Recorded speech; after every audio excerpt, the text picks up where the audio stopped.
नमस्कार, मैं रहबर सिवारी। सबसे बड़ा आज का सवाल ये है कि क्या गांधी परिवार का पर राजनीतिक संकट खड़ा हो गया है?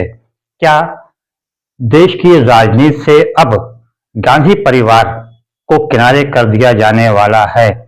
क्या गांधी परिवार की दखल राजनीति से समाप्त होने वाली है? ये आज का सबसे बड़ा सवाल है। हालांकि ऐसा संभव होता तो नहीं दिख रहा, लेकिन जिस प्रकार से राहुल गांधी चारों तरफ से राजनीति के घेरे में आ गए हैं और उनके तरफ चारों तरफ से उनके ऊपर हमला, राजनीतिक हमला हो रहा है, उसको देखते हुए ये अंदाजा लगाया जा सकता है कि इस दौर में कुछ भी संभव हो सकता है। जिस प्रकार से विपक्षी दलों के बड़े-बड़े नेताओं पर ईडी और सीबीआई के छापे पड़ रहे हैं और छत्रपों को एक तरीके से देखा जाए तो उनको पूरी तरह से दबाव में लाया जा रहा है। उसको देखते हुए इस बात से इनकार नहीं किया जा सकता है कि राहुल गांधी पर भी आने वाले समय पर किसी प्रकार का दबाव बढ़ेगा। जिस तरह से राहुल गांधी ने बीते दिनों लंदन में वहां की यूनिवर्सिटी में उन्होंने लेक्चर दिया और उसमें उन्होंने बाकायदा अपनी बातों को मजबूती के साथ कहा और ये भी कहा उन्होंने कि हमको संसद में बोलने नहीं दिया जाता, माइक तक बंद कर दिया जाता है, हमारी बातों को काट छांट दिया जाता है। जिस तरह से उन्होंने वहां पे कहा, वो बातों को लेकर देश के में चारों तरफ से भारतीय जनता पार्टी के छोटे से लेकर बड़े नेता तक हमलावर हो गए हैं। कर्नाटक में प्रधानमंत्री नरेंद्र मोदी ने भी अपनी चुनावी रैली में राहुल गांधी पर तीखा प्रहार किया था और उन्होंने इस बात पर कहा था कि इस तरह का बात करना, विदेश में बात करना, विदेशी धरती पर बात करना भारतीय लोकतंत्र पर प्रहार करना जैसा है। लेकिन उनके अलावा जो और लोगों ने इस बार हमला किया है राहुल गांधी के ऊपर, वो अत्यंत चिंताजनक है।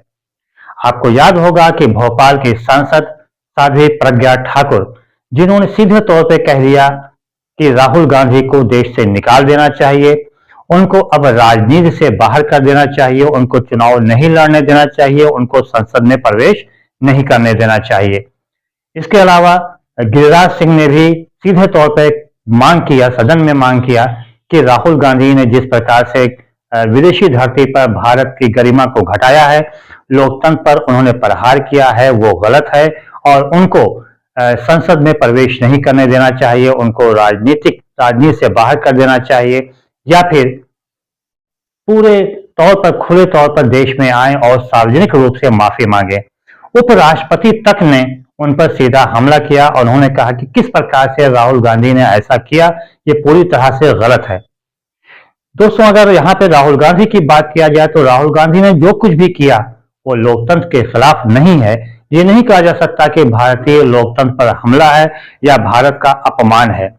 उन्होंने एक जो बात कही वो एक सार्वजनिक बात कही और उन्होंने अपनी बातों को मजबूती के साथ बाहर भी रखा कि किस प्रकार का माहौल इस टाइम देश में तैयार किया जा रहा है। लेकिन जिस तरीके से चारों ओर राहुल गांधी पर प्रहार किया, राजनीतिक प्रहार किया जा रहा है और भारतीय जनता पार्टी पूरे के नीचे से लेकर ऊपर तक के सारे नेता लग गए हैं उनका विरोध करने पर और उनका घेरने पर लगे हुए हैं। और जिस तरह से ये मांग भारतीय जनता पार्टी के बड़े नेताओं के द्वारा, चाहे वो सांसद हों, विधायक हों, उनके द्वारा या मंत्री तक हों, उनके द्वारा जिस प्रकार से बात की जा रही है कि संसद में एक प्रस्ताव पारित किया जाए और राहुल गांधी को चुनाव लड़ने से रोका जाए। और प्रज्ञा ठाकुर की अगर बात किया जाए कि उन्होंने ये कहा कि उनको देश से बाहर करिए, वही प्रज्ञा ठाकुर हैं जिनके ऊपर मालेगांव ब्लास्ट का आरोप है और इसके लिए वो जेल भी जा चुकी हैं। बस फर्क ये इतना सिर्फ है कि प्रज्ञा ठाकुर मौजूदा समय में सांसद हैं। ये वही प्रज्ञा ठाकुर हैं जिन्होंने गोडसे के तारीफ किया था और उन्होंने कहा था कि जो उन्होंने किया वो ठीक किया था। और प्रधानमंत्री नरेंद्र मोदी ने उस समय भाषण में कहा था कि मुझको बहुत ठेस पहुंची, मैं कभी प्रज्ञा ठाकुर को दिल से माफ नहीं करूंगा। हालांकि उन्होंने खुला तौर पर तो माफ नहीं किया, लेकिन शायद अंदर से जरूर माफ कर दिया, क्योंकि उन्हीं के बिना पर ही वो भोपाल से सांसद चुनी गई और मौजूदा समय में संसद के अलग अलग उसमें उनको अध्यक्ष भी बनाया गया, उनके सलाहकार भी बनाया गया।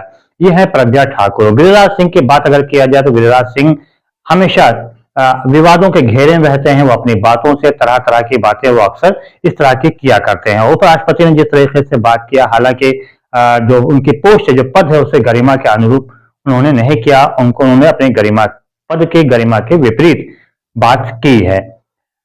अगर रक्षा मंत्री की बात किया जाए तो राजनाथ सिंह ने भी कड़ा विरोध किया है और उन्होंने सीधे तौर पर कहा कि राहुल गांधी को सार्वजनिक रूप से माफी मांगनी चाहिए। अब इस तरह की जो बातें सामने आ रही हैं उससे राहुल गांधी चहुं ओर से घिरते चले जा रहे हैं और ऐसा अब जो राजनीतिक विशेषज्ञ हैं उनका मानना है कि ऐसा करके राहुल गांधी को एकदम किनारे कर दिया जाने वाला, हाशिए पे कर दिया जाने वाला है और शायद आने वाले दिनों में कहीं ऐसा ना हो कि उन पर चुनाव लड़ने से ही रोक दिया जाए, क्योंकि जिस तरह से मांग की जा रही है कि उन पर देशद्रोह का मुकदमा दर्ज किया जाए, जो गिरिराज सिंह ने ये सदन में मांग किया। बहरहाल अगर ऐसा होता है तो गांधी परिवार पर एक बड़ा झटका लगेगा कि अब तक देश के आज़ादी से लेकर अब तक के राजनीति में गांधी परिवार बढ़ चढ़कर भागीदारी करता रहा है और गांधी परिवार का योगदान को भुलाया भी नहीं जा सकता, चाहे वो इंदिरा गांधी हों या फिर राजीव गांधी हैं, उनके बलिदान को भी भुलाया नहीं जा सकता है। लेकिन जो मौजूदा समय माहौल तैयार हो रहा है, जो माहौल तैयार किया जा रहा है, उसके अनुसार गांधी परिवार को बिल्कुल दरकिनार कर दिया जा रहा है। यहाँ तक कि कहा जा रहा है कि विदेशी महिला के बेटे हैं वो, और ये भी कहा जा रहा है कि चाणक्य ने कहा था कि विदेशी महिला का बेटा कभी भी देश के लिए समर्पित नहीं हो सकता है। ये भी आरोप उनके ऊपर लगाया जा रहा है। हालांकि ये भूल जाया जा रहा है कि इंदिरा गांधी का बलिदान भुला दिया जा रहा है, राजीव गांधी का बलिदान को भुला दिया जा रहा है। बहरहाल आने वाला समय बताएगा कि आखिर ऊंट किस करवट बैठने वाला है। क्या राहुल गांधी इन सारे झमेलों से, इन सारे राजनीतिक प्रहारों से बाहर आ जाएंगे और पूरी मजबूती के साथ, दमखम के साथ 2024 के चुनाव लड़ेंगे, या फिर उनको एकदम किनारे कर दिया जाएगा?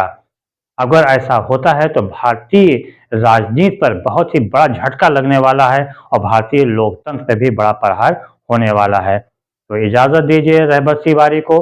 बहुत बहुत धन्यवाद। जय हिंद, जय भारत।